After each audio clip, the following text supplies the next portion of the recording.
Okay, this is my Oklahoma Joe. I'm going to do a mod that I saw another guy do on a YouTube. And I'm going to do it a little bit differently than him, as my resources are somewhat limited. He used metal plates and kind of set them in there and put a larger gap in between each plate. These plates are 5 inches wide by 19 inches long. They have to be 19 inches long in order to get them inside the grill past the grates where your meat lay on, the racks, your meat rack. So they have to be able to go past that point. So exactly 19 inches will accommodate that. Also, as you can see, I have the lip on there to cover part of the smoke box or the fire box. So that's how it looks from the side. Also, I've added the exhaust extension at a 90-degree angle.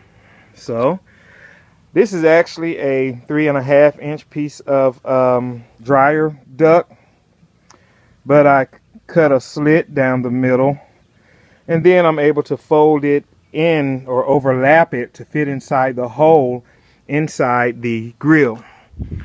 So what I'm going to actually do is inside the grill where the smoke box is, if you can see my bolts 1, 2, 3, and 4, I'm going to take those out and drill holes in my plate on this perpendicular piece. I'm going to drill the holes in there just so it'll stay in place. And even if I decide to grill with charcoal just directly under the meat, I can leave this in place and still do that. So the concept is that the heat will flow underneath the plates and kind of even out the heat towards where the exhaust is, where we're having the problem maintaining the heat. So stay tuned as I go to work. Okay, we're back with part 2. It took a little ingenuity and guesswork. This is not an exact science. So it's bolted on. I used some white out on the other side of the holes to mark my spots. Like I said, it's kind of eyeball. So for you engineers out there, you probably will cringe at this video. I don't care. So the plate is in. We'll put the other plates in. As you can see, here's the lip for the meat grate. So if you don't get the right length, you won't be able to get it past that point. So with my measurements, it fits in there fairly well. And so we'll just get these in there. And like I said, you're kind of eyeballing. It's not exact, so maybe someone can do something a little better than mine, but for me, this is experimental. I'm only out a few bucks trying this crazy trick, so it's not that big a deal for me. So as you can see, it's not quite as long. My plates don't reach the end.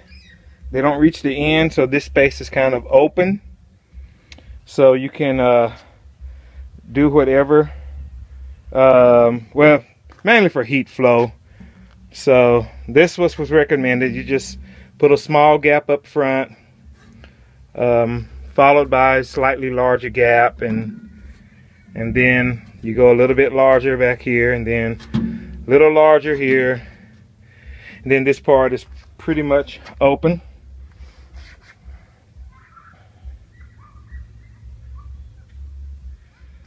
Okay, so now we'll slide our grates in, or our racks rather, for the meat. I'll just put this one in first. Okay. And then the next one. See how nicely that's done.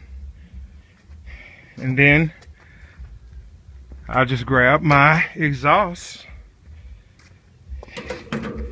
And like I said, I cut that so I could fold it in and You know, you're gonna lose a little bit of due to the gaps, but it's not that big a deal for me. Alrighty. So she slips in there and she comes down to about where the meat is. So there you have it. The only other thing I'll do before cooking is put a tin foil pan right here with water, and there you have it. That is my version of a Oklahoma Joe modification.